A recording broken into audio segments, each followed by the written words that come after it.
Assalamualaikum warahmatullahi wabarakatuh. Apa kabar anak-anak semuanya? Semoga antum dalam keadaan sehat walafiat, amin ya rabbal alamin. Dan juga semoga antum tidak bosan-bosannya kita dalam proses belajar mengajar ini ya, dan memiliki motivasi semangat ya, yang tinggi untuk menuntut ilmu meskipun dalam keadaan daring ya. Untuk kali ini kita akan membahas tentang bagaimana hubungan antara kelangkaan dengan permintaan, penawaran untuk kesejahteraan dan persatuan bangsa Indonesia. Jadi apa hubungan kelangkaan dengan permintaan penawaran untuk kesejahteraan dan persatuan bangsa Indonesia? Jadi kita ketahui bahwa Indonesia ini memiliki kondisi geografis yang berbeda-beda ya. Di kelangkaan merupakan persoalan ekonomi yang paling mendasar ya, karena keinginan manusia yang tidak terbatas dengan ketersediaan sumber daya yang terbatas. Jadi itu penyebab dari terjadinya kelangkaan ya. Jadi kelangkaan itu ada karena orang ingin memiliki lebih banyak barang atau jasa yang pada sistem pengelolaan dari sumber daya yang dikelola. Ada beberapa penyebab dari kelangkaan ya. Yang pertama itu ada perbedaan letak geografis ya, sehingga sumber daya alam tersebar tidak merata. Ini adalah penyebab kelangkaan yang pertama.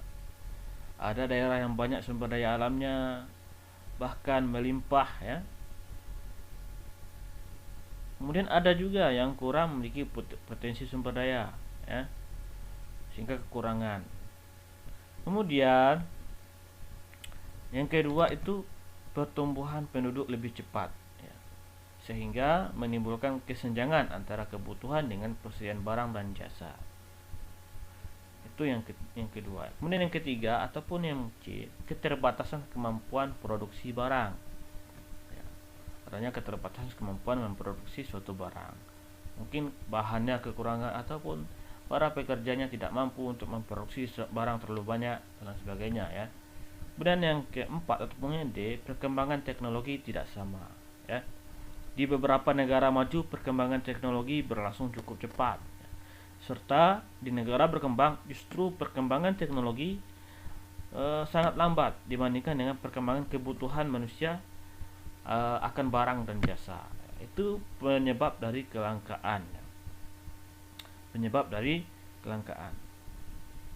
Jadi terbatasnya sumber daya manusia, sumber daya yang ada mendorong manusia melakukan segala usaha ya, agar kelangkaan bisa memenuhi kebutuhan hidupnya ya. Faktor penyebab kelangkaan tersebut dapat menimbulkan penawaran dan permintaan terhadap barang dan jasa. Jadi dengan adanya kelangkaan tersebut bisa menimbulkan penawaran dan permintaan terhadap barang dan jasa. Contohnya apa? Ya.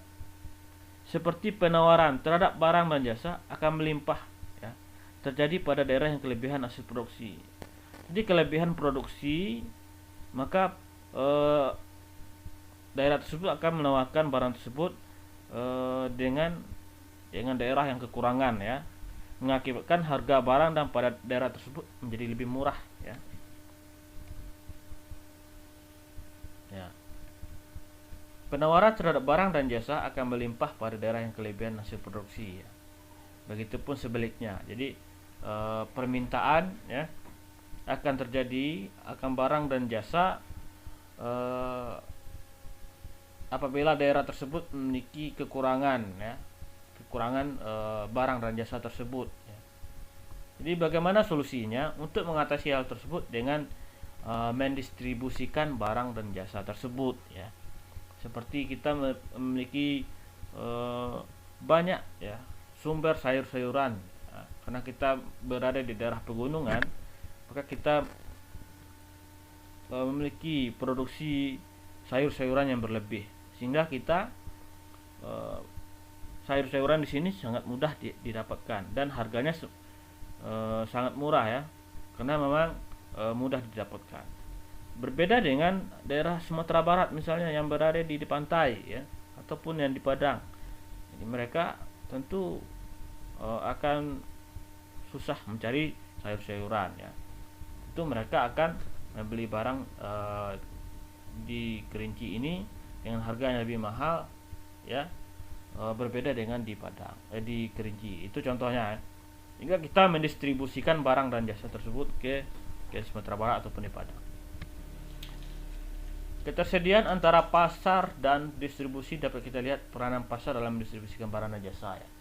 Jadi bagaimana peranan pasar dalam mendistribusikan barang dan jasa? Yang pertama, mempermudah konsumen memperoleh barang konsumsi. Jadi untuk mendistribusikan barang, tentu harus ada pasarnya, ya. Jadi fungsi pasar yang pertama mempermudah konsumen memperoleh barang konsumsi. Kemudian yang kedua, membentuk terciptanya harga barang yang stabil. Yang tiga, produsen akan mempertahankan keuntungan dan penjual produk. Ini fungsi pasar, ya, fungsi pasar, ya. Jadi peranan keterkaitan pasar dengan distribusi, ya, itu tiga itu, ya. Jadi bagi perekonomian nasional, peran pasar dalam pemenuhan kebutuhan antar ruang dapat dilihat dari yang pertama, peranan bagi produsen dapat menawarkan hasil produksinya di pasar. Kemudian yang kedua, peranan bagi konsumen dapat menemui semua kebutuhan melalui pasar. Ketiga, peranan bagi pembangunan karena pasar menyediakan barang dan jasa yang bermanfaat dan diperlukan dalam pembangunan. Kemudian selanjutnya, pasar ini mendorong pembangunan daerah-daerah. Selain itu, pasar dapat menambah pendapatan daerah, ya. Dan yang terakhir, itu peranan pasar bagi sumber daya manusia dapat menyerap tenaga kerja, ya. Jadi itu. Jadi semakin besar pasar tersebut, semakin luas pasar tersebut, berarti membuka kesempatan kerja, dan ini artinya menyerap tenaga kerja dan mengurangi pengangguran. Nah, jadi itu. Ketersediaan sumber daya merupakan hal penting dalam upaya memenuhi kebutuhan masyarakat secara merata dengan harga terjangkau. Kelangkaan yang mendorong manusia melakukan kegiatan ekonomi untuk menyediakan barang dan jasa dan kemudian mendistribusikan kepada masyarakat demi peningkatan kesejahteraan. Ya, jadi itulah pengertian hubungan antara kelangkaan dengan penawaran dan permintaan, ya. Semoga antum bisa memahaminya. Kita akhiri pembelajaran hari ini dengan mengucapkan alhamdulillahirabbil alamin. Assalamualaikum warahmatullahi wabarakatuh.